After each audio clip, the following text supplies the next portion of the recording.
Hello friends, welcome to online study Adda. Online study Adda के YouTube channel में आप लोग का फिर से एक बार स्वागत है। इस वीडियो में हम लोग कंप्यूटर से रिलेटेड बहुत सारे पॉइंट्स कवर करेंगे। इससे पिछले वीडियो में भी हम लोगों ने काफ़ी अच्छे अच्छे क्वेश्चंस कवर किए थे। तो चलिए इस वीडियो को शुरू करते हैं। इस वीडियो में हम लोगों ने पहला पॉइंट इसलिए नहीं लिया क्योंकि वो ऑलरेडी हम लोग पीछे कवर कर चुके हैं, इसलिए हम लोग यहाँ पॉइंट नंबर 2 से शुरू करेंगे। तो चलिए देखते हैं इसका पॉइंट नंबर 2 क्या कह रहा है। डायरेक्टरी के अंदर की डायरेक्टरी को क्या कहा जाता है। काफ़ी अच्छा पॉइंट है फ्रेंड्स ये। अगर आप लोगों ने पेपर दिया होगा पीछे कभी, तो ये क्वेश्चन शायद आप लोगों ने देखा भी होगा, एग्जाम में पूछा जाता है। डायरेक्टरी के अंदर की डायरेक्टरी को क्या कहा जाता है, तो इसको कहा जाता है सब डायरेक्टरी। आगे देखते हैं पॉइंट नंबर 3। कैट का तात्पर्य है। CAD का फुल फॉर्म पूछा है कैट का। तो C से कंप्यूटर है, A for aided, D for design. तो कैट का फुल फॉर्म होता है कंप्यूटर एडेड डिजाइन। अगला है हमारा पॉइंट नंबर 4। असेंबलर का कार्य पूछ रहा है, असेंबलर का क्या कार्य होता है। तो असेंबलर का जो कार्य होता है, ये असेंबली भाषा को यंत्र भाषा में परिवर्तित करता है। असेंबलर का क्या काम होता है, ये असेंबली भाषा को यंत्र भाषा में परिवर्तित करता है। चलिए फ्रेंड्स आगे देखते हैं point number 5।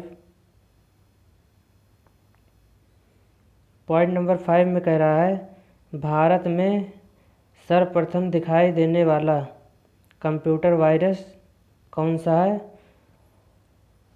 Friends question number 5 में पूछा है भारत में सर्वप्रथम दिखाई देने वाला कंप्यूटर वायरस कौन सा है। तो इसका नाम था सी ब्रेन। जो भारत में सबसे पहला कंप्यूटर वायरस आया था उसका क्या नाम था, सी ब्रेन।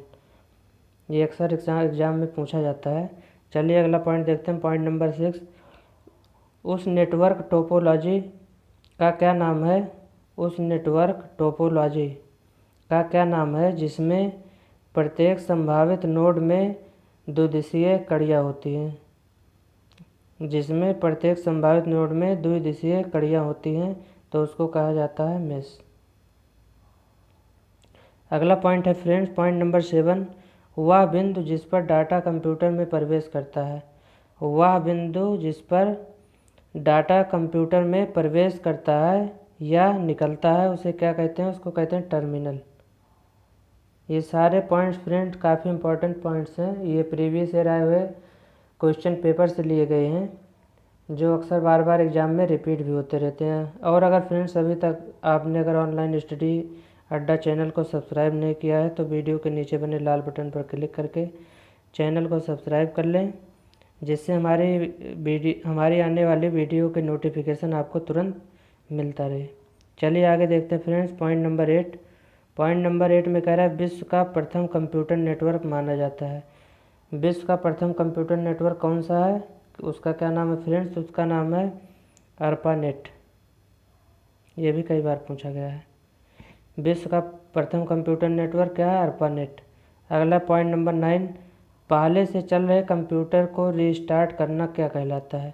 अगर कोई कंप्यूटर ऑलरेडी पहले से चल रहा हो उसको हम रीस्टार्ट करें तो उसको क्या बोला जाता है, उसको बोला जाता है रीबूटिंग। रीबूट करना बोला जाता है उसको। अगला पॉइंट है पॉइंट नंबर 10। सॉफ्टवेयर कोड में त्रुटियां ढूंढने की प्रक्रिया को क्या कहा जाता है। ये भी काफ़ी अच्छा पॉइंट्स है, काफ़ी अच्छा पॉइंट है। ये सारे पॉइंट्स अच्छे हैं। कुछ पॉइंट्स ऐसे हैं जो बार बार एग्जाम में पूछे जाते हैं, जैसे पॉइंट नंबर 10 जो है, सॉफ्टवेयर कोड में त्रुटियां ढूंढने की प्रक्रिया को क्या कहा जाता है, तो इसको डिबगिंग कहा जाता है। ये बहुत ही ज़्यादा इम्पोर्टेंट पॉइंट है। चलिए आगे बढ़ते हैं पॉइंट नंबर 11 देखते हैं। पॉइंट नंबर 11 में कह रहा है फ्रेंड्स, CPU का वह भाग जो अन्य सभी कंप्यूटर कंपोनेंट्स की गतिविधियों को कोऑर्डिनेट करता है वह क्या कहलाता है। CPU का वह भाग जो अन्य सभी कंप्यूटर कंपोनेंट्स की गतिविधियों को कोऑर्डिनेट करता है वो क्या कहलाता है, वो कंट्रोल यूनिट कहलाता है। क्या कहलाता है friends, control unit. CPU control unit. चलिए आगे देखते हैं। अगला है हमारा पॉइंट नंबर 12। कंप्यूटर में जाने वाले डेटा को क्या कहते हैं। कोई जो डेटा है वो कंप्यूटर में जाता है तो उसको क्या बोला जाता है, उसको इनपुट बोला जाता है। और जो ये सारी चीज़ें बार बार एग्जाम में पूछे जाते हैं। कंप्यूटर में कोई डेटा जो अगर एंट्री होते है तो उसको क्या बोला जाता है, उसको इनपुट बोला जाता है। चलिए आगे देखते हैं अगला पॉइंट, पॉइंट नंबर 13।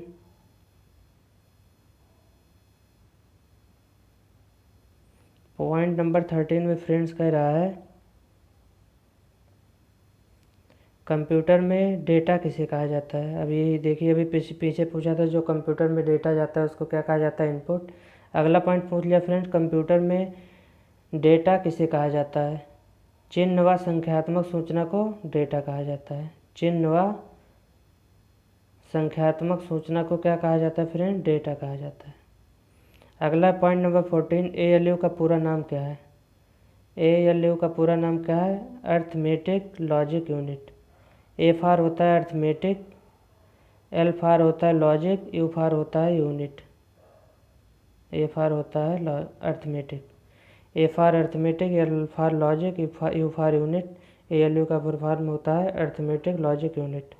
अगला फ्रेंड्स पॉइंट नंबर 15, कंप्यूटर का नियंत्रक भाग क्या कहलाता है। क्वेश्चन नंबर 15 में पूछा है कंप्यूटर का नियंत्रक भाग क्या कहलाता है, तो ये CPU कहलाता है, CPU। चलिए फ्रेंड्स आगे बढ़ते हैं, अगला पॉइंट देखते हैं, पॉइंट नंबर 16।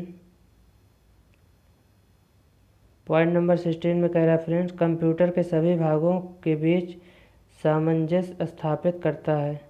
कंप्यूटर के सभी भागों के बीच कौन जो है सामंजस्य स्थापित करता है, तो ये कंट्रोल यूनिट है जो है, ये कंप्यूटर के सभी भागों के बीच सामंजस्य स्थापित करता है, कंट्रोल यूनिट।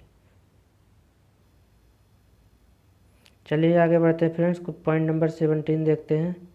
पॉइंट नंबर 17 में कह रहा है माइक्रो प्रोसेसर जो कंप्यूटर का मस्तिष्क होता है उसे क्या कहा जाता है।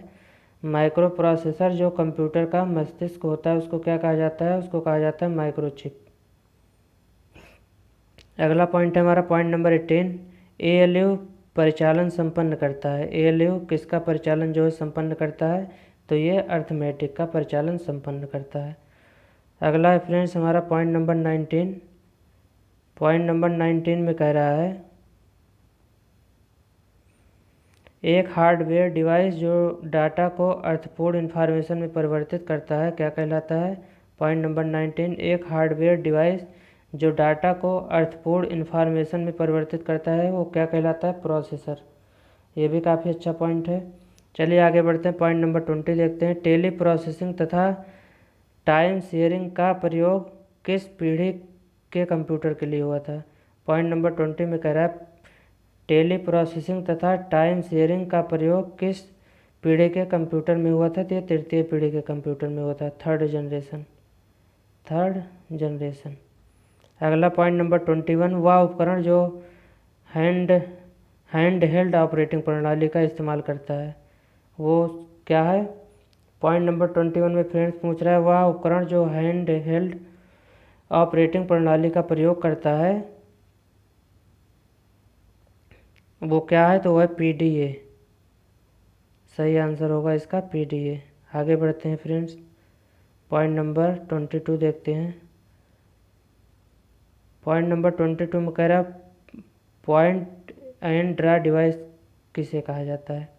ये भी कई बार पूछा गया क्वेश्चन है।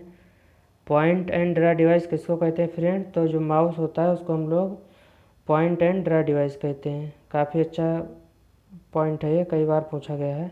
अगला पॉइंट नंबर 23, सॉफ्ट कॉपी का आउटपुट। सॉफ्ट कॉपी एक आउटपुट है तो हार्ड कॉपी क्या है। इसमें कह रहा है सॉफ्ट कॉपी जो है एक आउटपुट है तो हार्ड कॉपी क्या है, हार्ड कॉपी क्या है, एक प्रिंटेड आउटपुट है। अगला पॉइंट नंबर 24। पॉइंट नंबर 24 में कह रहा है फ्रेंड्स सेकेंडरी स्टोरेज मीडिया से हार्ड डिस्क में सॉफ्टवेयर प्रोग्रामों को कॉपी करने की प्रक्रिया क्या कहलाती है, तो ये कहलाती है इंस्टॉलेशन कहलाती है। सेकेंडरी स्टोरेज मीडिया से हार्ड डिस्क में सॉफ्टवेयर प्रोग्रामों को कॉपी करने की प्रक्रिया क्या कहलाती है, इंस्टॉलेशन। चलिए फ्रेंड्स आगे बढ़ते हैं, अगला पॉइंट इसका देखते हैं।